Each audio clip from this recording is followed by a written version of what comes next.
Oh my god. Japan has zero daily COVID deaths for first time in 15 months. That's the news I saw today on 9 November 2021. Let's look at number of COVID cases in Japan today. Tokyo has only 30 COVID cases and the whole of Japan has only 204 cases. Don't you think all this news just make the MMTF, the Multi-Ministerial Task Force, look so 下水 and malu, and they are just losing face, aka just feel so embarrassed right now? Japan is such a big country and Singapore is just a small island city-state where the borders can be very easily controlled. But Singapore has been having more than 2,000 over cases every day, more than 3,000 over cases every day, and between 10 to 20 deaths every day. So what's going on? What has the Singapore government been doing wrong that Japan has gotten right? We have to ask this question. So I'm just looking at this news. Japan had given the green light for ivermectin in August. So after the Tokyo Summer Olympic Game, Japan had record number of COVID cases, more than 20,000 cases per day. And then the chairman of the Tokyo Metropolitan Medical Association led an emergency conference in mid-August to start asking doctors in Japan to give ivermectin to its population. Japan started doing this because it had seen the success in India. Parts of India were using hydroxychloroquine and ivermectin, and India managed to quickly bring down its number of COVID cases and deaths after they started doing this in April. So Japan started doing this in August. And now the number of cases in both India and Japan have come down very quickly, and the number of deaths have also come down very quickly after they start using ivermectin in their countries. So why is Singapore so hesitant and reluctant to use ivermectin? Let's look at this COVID-19 recovery index that was recently published, and Japan leads Asia in COVID recovery index.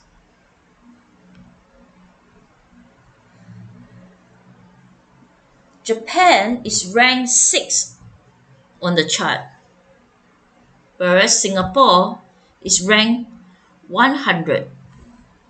So Japan had clearly done something right to quickly bring down its number of COVID cases and deaths, whereas Singapore, we're such a small country in comparison where the borders are very easily controlled, and we have skyrocketing high number of cases and deaths every day for the past few weeks. So India, Japan, and Africa, they have used ivermectin with success. So why is Singapore so hesitant and reluctant to use ivermectin? We have to understand this in the context of the Singapore government having invested billions of dollars in Pfizer, BioNTech, and Moderna. And Ho Ching,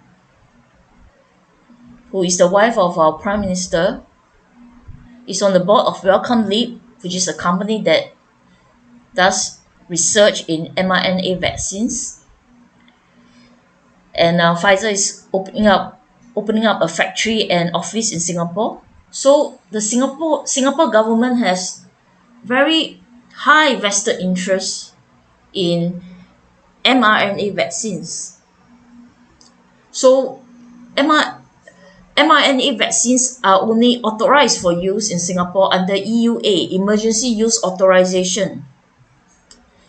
And if Singapore government starts using ivermectin and quickly bring down the number of COVID cases and deaths in Singapore, then the Singapore government would be unable to authorize the use of Pfizer and Moderna in Singapore under EUA. So Singapore government has such high vested interest in Pfizer and Moderna, and the Singapore government is very reluctant and hesitant to use ivermectin. And the Singapore government is pushing COVID vaccines very hard onto the Singapore population.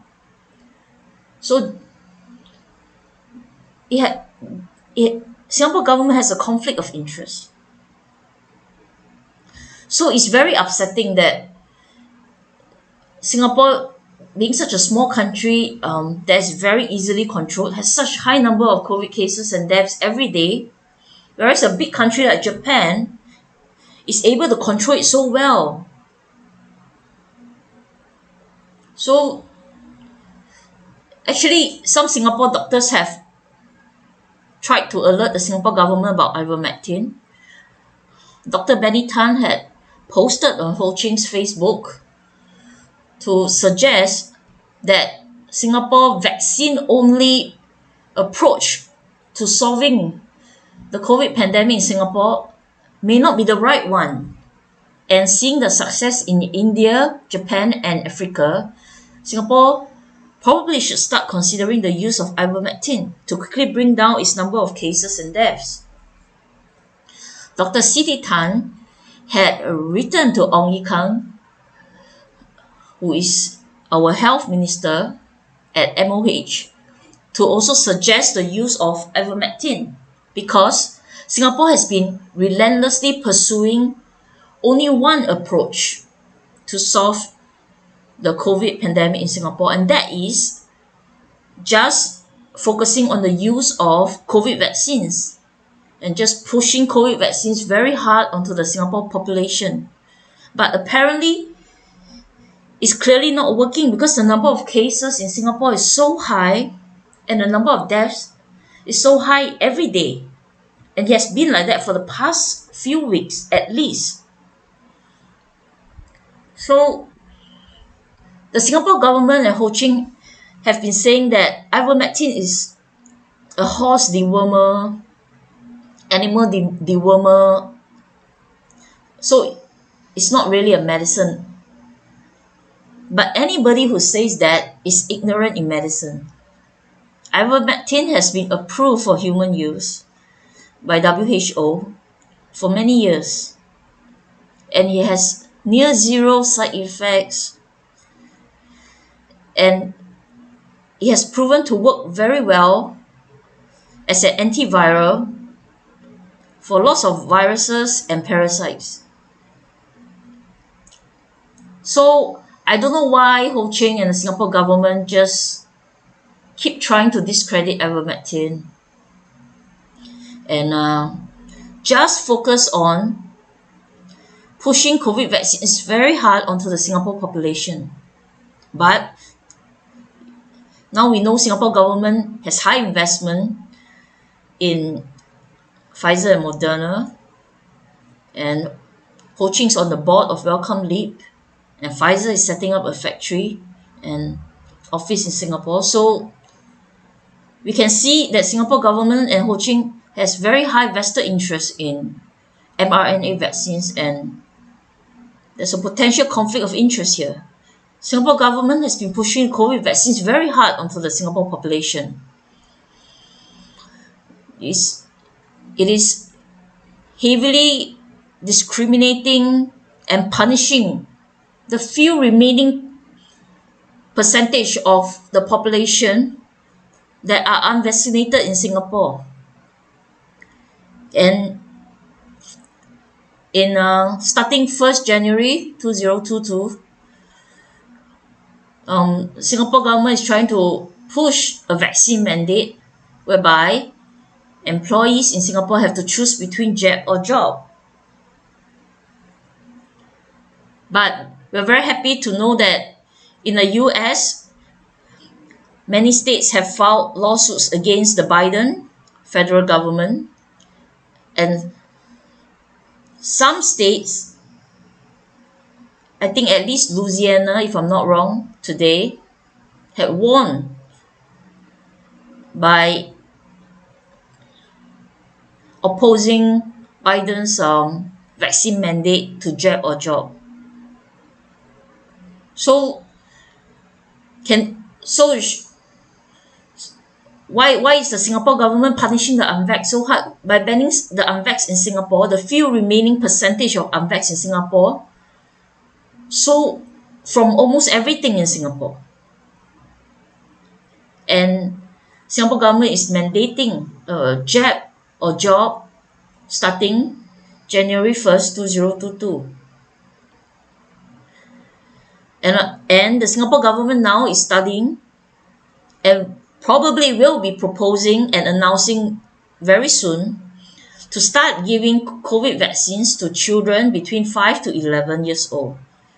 It's hoping to start giving COVID vaccines to children between 5 to 11 years old as early as end of this year or by the start of year 2022.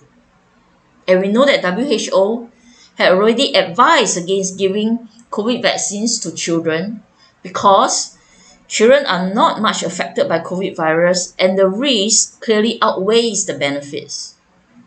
Because COVID vaccines are experimental, there are no long-term studies and the long-term side effects are unknown, and even some of the short-term side effects are unknown.